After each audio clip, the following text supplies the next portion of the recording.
Welcome back to my channel, guys. Today I have this beautiful makeup look. This is perfect for the festive season or a date night or a special occasion. Who doesn't love a bit of sparkle when it doesn't contain an ounce of glitter? Of course you don't have to have the sparkle, that is completely optional. I just absolutely love it. So let's get on with today's tutorial. As you can see, I'm feeling pretty fair. It is the winter, so if you want to see how to get this instant tan that takes less than 30 seconds, I will link my 2-minute video on this process in the top right corner for you. I'm going to add a beautiful highlight to my décolletage using this Rose Glow highlighter by Mercier. This is so beautiful. It's almost like a candlelight glow. It's quite finely milled, so it's not frosted and it doesn't look over the top on your body. So you're not going to see yourself from space, and it's not going to look as though you've put a ton of highlighter on. Instead, it will just give you this really beautiful candlelit glow. So you can see it just catches the light subtly when you move. Moving on to the face, I'm obviously going to start with my favourite Liquid Silk Primer by Tatcha. Don't forget to use my discount code to get 20% off. I've refrained from using this for a little while because it's my absolute favourite foundation. I wore this on my wedding. This is the Makeup Forever HD Skin. I urge you to try it if you've never tried it. It's unlike any foundation formulation that you've ever used. It sits so beautifully on the skin. You can layer it and layer it. Even if you've powdered, you can layer it and it doesn't go cakey. You can achieve the lightest of coverages, but you can really build it up. Here I'm going to apply 3 thin layers so that I get the coverage that I need and it doesn't look heavy on the skin. I'm also using 2 shades, one in the centre of my face, and then I'm going to go in with a slightly deeper shade around the circumference of my face. Because I don't really need any additional coverage, I'm not going to go in with a ton of concealer. I'll just reach for a little afterwards to clean up any fall down. Moving on to the eyes, I'm going to take this eyeshadow from MAC called Cork, which is a matte brown. And I'm using my MAC 286 synthetic blending brush. This is like a duo brush, so it has 2 lengths of bristles, so it picks up less product, and then the shorter bristles do all the blending. This also means it's slightly tapered, which makes socket work a dream. Then using my finger, I'm going to apply this Honey Lust shade by MAC, which is so beautiful. I've probably been using this maybe like 12 to 13 years. It's one of my absolute favourites. I feel like these finishes tend to always go on better with your finger rather than a brush. And because it has that metallic-y finish, if you swipe it rather than just pat it, you'll get more of a reflective finish. The eyes are relatively simple. Eyeliner is probably the most technical part about it, and I know some of you do struggle with applying eyeliner. The one I'm using today is by HUDA Beauty. I really like this one because it almost gives that wet look, and as you can see, the nib is really fine. So if you are somebody that struggles with eyeliner, you can take your time with this, doing tiny little swipes to make it perfect. You do not have to do a wing, it's completely optional. You could just do it with eyeshadow. I like to do eyeliner first, and then I'm going to go in with some eyeshadow over the top to give it a smoky effect. This is Smut, also by MAC. And I'm using this small smudger brush by Dear Dahlia. You want to take your time when doing this. Just pat it on and slowly build it up. Don't take it too high. Just keep working over the edge of the eyeliner if you're doing it the same way I am. And you'll find that it just softly starts to look smoky. If you apply too much too soon, you'll just get the same eyeliner that we've already created, but in an eyeshadow form instead. So we're looking to create more of a gradient. Once you've worked your way across the wing, use what's left on the bristles to pull that forward to the eyeliner as it comes towards the centre of the lid. Now I've done the wing, I'm going back into the shade Cork on a smaller blending brush, and I'm just darkening the socket on the outer edge. If you need to apply concealer to diminish any darkness on the inner corner of your eyes, you are better doing it before you start your eyeshadow. However, I didn't and I'm doing it now, it's not a major problem. This is going to brighten that area, but it will also work as a nice base for the highlight shade that we're going to apply on the inner corner. I'm using a small ZOEVA brush to pat on the same highlighter that we applied to the décolletage, which was the Mercier Rose Glow. This is probably one of my favourite highlighters. Next I'm going to take some Swarovski crystals. These are like the AB flip ones, so you get a really beautiful pinky tone, but you get a little reflex of different shades. I will link in the description bar the tool I'm using to pick up the crystals. This is a game changer if you're working with crystals because it just picks them up so simply. You won't be able to stop turning your head to catch the light. These are so beautiful. What I'm using to apply the glue is a bent out shape bobby pin.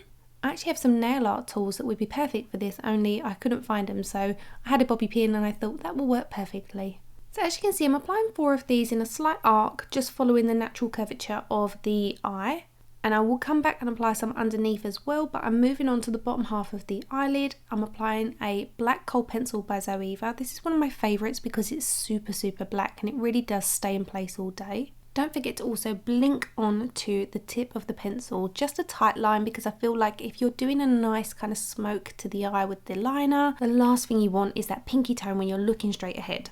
Here I'm going back in with the shade Smut, and I'm using the tiniest amount and just really working my brush backwards and forwards to create a very subtle smoky finish. The key here really is to apply the lightest amount and just keep working your brush backwards and forwards rather than being impatient and apply more because you want that additional smoke. If you just keep working your brush backwards and forwards, you'll create a really lovely finish. Here I'm going back in with the duo glue, using my bent out shape bobby pin to apply glue to the skin just underneath the eyelashes. Make sure not to glue your actual eyelashes down because you need those for mascara in a little while.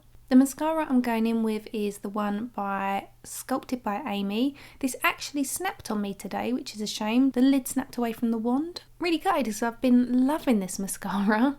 Never mind.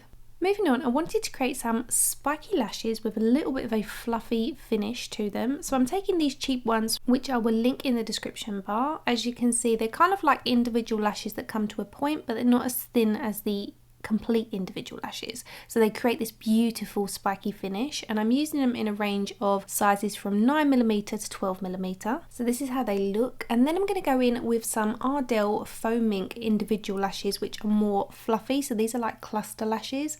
And I'm popping about 4 or 5 of these in between the spikes, and this will just add a really subtle fluffy finish, but it won't overwhelm the spikes. Because these are slightly shorter than the spikes, you can see on the left compared to the right, you just get that really beautiful fluffy finish that's kind of in the mid-lengths of your eyelashes. So if I complete this one for you, you'll see that they are both done, and that is the finish that you get, and it's so gorgeous. It adds to that smokiness that we've got going on with the wing.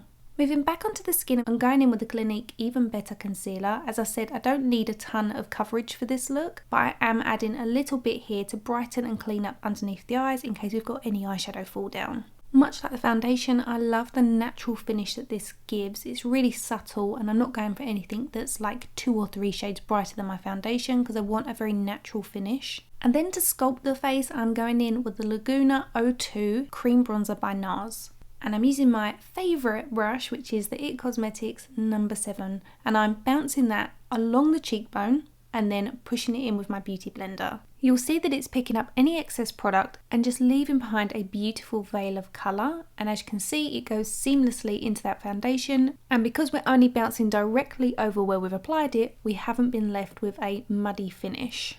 Often if you just try to apply it all with your brush and blend it out with your brush, that's when you can start to become a bit muddy and a bit messy. So definitely bounce over it with your sponge that has a little bit of the foundation remaining on it.